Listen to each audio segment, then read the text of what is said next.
ಎಲ್ಲಿದೆ ಯಾವ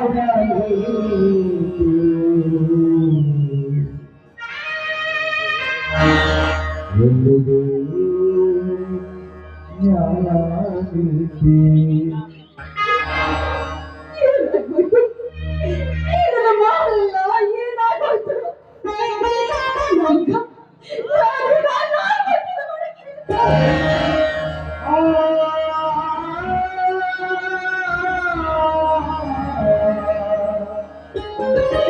ಹೇಳಿದಂತೆ ನಾನೀಗ ಮೊದಲ ಸೇರಿದ ಮಲ್ಲಿಗೆ ಹೂವಾಯ್ತೆ.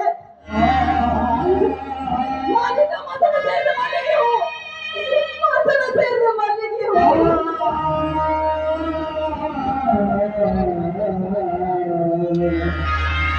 ಕಮಲ, ಕಮಲ, ಏನಿದೆ ನಿನ್ನ ಅವಸ್ಥೆ? ಯಾರು ಏನು ಮಾಡಿದರು? ರಾಜೇಶ್ವರ